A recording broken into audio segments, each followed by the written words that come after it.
నేను ఇన్స్టాగ్రామ్ లో ఒక వీడియో చూశాను. ఒక అమ్మాయి తన బాధను వ్యక్తపరుస్తుంది. తెలుగు అమ్మాయి. తన యూపీఎస్సీకి ప్రిపేర్ అయింది 5 ఏళ్లు. తనకి ఇప్పుడు 27 ఏళ్లు. అంటే 22 ఏళ్ల నుంచి ప్రిపేర్ అవుతుంది. ఒకవేళ బీటెక్ అయితే కనుక బీటెక్ అయినప్పటి నుంచి ప్రిపేర్ అవుతుంది. కానీ అట్ ద ఎండ్ వచ్చేసరికి 5 years వచ్చిన తర్వాత యూపీఎస్సీ క్రాక్ చేయలేదు.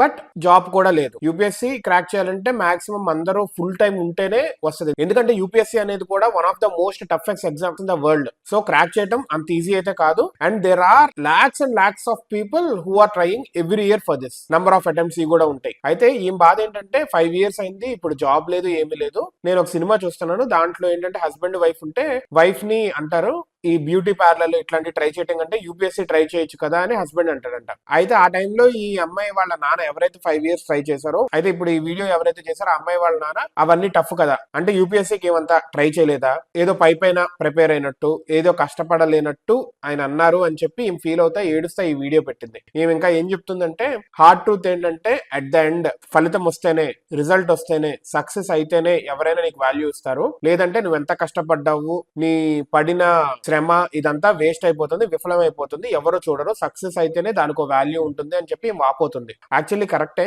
Which is very true. ఎంత కష్టపడ్డాం అన్నది కాదు, ఫలితం వచ్చిందా లేదా అంతే. But we have to understand one more hard truth, that ప్రస్తుతము ఒక జాబ్ కి 100 మంది 200 మంది ఉన్నారు. అదే యూపీఎస్సీకి ఉన్న ఒక 100 పోస్టులకి 200 పోస్టులకి లక్షలు, 1:100 1:1000 కూడా ఉంటుంది కొన్నిసార్లు. So you know not all people who failed or else who haven't cracked it అనే వాళ్ళు వేస్ట్ కాదు. Not who succeeded are brilliant and extraordinary కాదు. పోయేది పాయింట్స్ లోనే. ఆ పాయింట్స్ లోనే సక్సెస్ ఫెయిల్యూర్ డిటర్మైన్ అవుతుంది. అది ఐఐటి ర్యాంక్ అయినా, అది బిట్స్ పిలానీ అయినా, వాట్ ఎవర్ ఇట్ ఇస్, 0.001. అది రన్నింగ్ రేస్ లో చూసినా గానీ మైక్రో సెకండ్స్ లోనే ఫస్ట్ కి, సెకండ్ కి, ఫిఫ్త్ కి డిఫరెన్స్ ఉంటుంది. సో ఫస్ట్ వచ్చిన టాప్ అని కాదు, ఏ 7th or 5th వచ్చినోడు వేస్ట్ అని కూడా కాదు. కానీ మెడల్ వచ్చేది విన్నర్ కి, రన్నర్ కి, మహా అయితే 3rd బ్రాంజ్ కూడా. మిగతా వాళ్ళంతా వేస్ట్ అని కాదు కదా. బట్ వాళ్ళ కష్టం అంతా విఫలమైనట్టే కదా. అట్లా చూడరు కదా, నెక్స్ట్ ఇయర్ కానీ ట్రై చేస్తూ ఉంటారు అంటిల్ దే సక్సీడ్. ఒకవేళ లైఫ్ టైమ్ లో కొట్టకపోయినా they are not worthless, right? They are at least not worthless. So మీరు అట్లీస్ట్ ఎవరినైనా జడ్జ్ చేసేటప్పుడైనా, చూసేటప్పుడైనా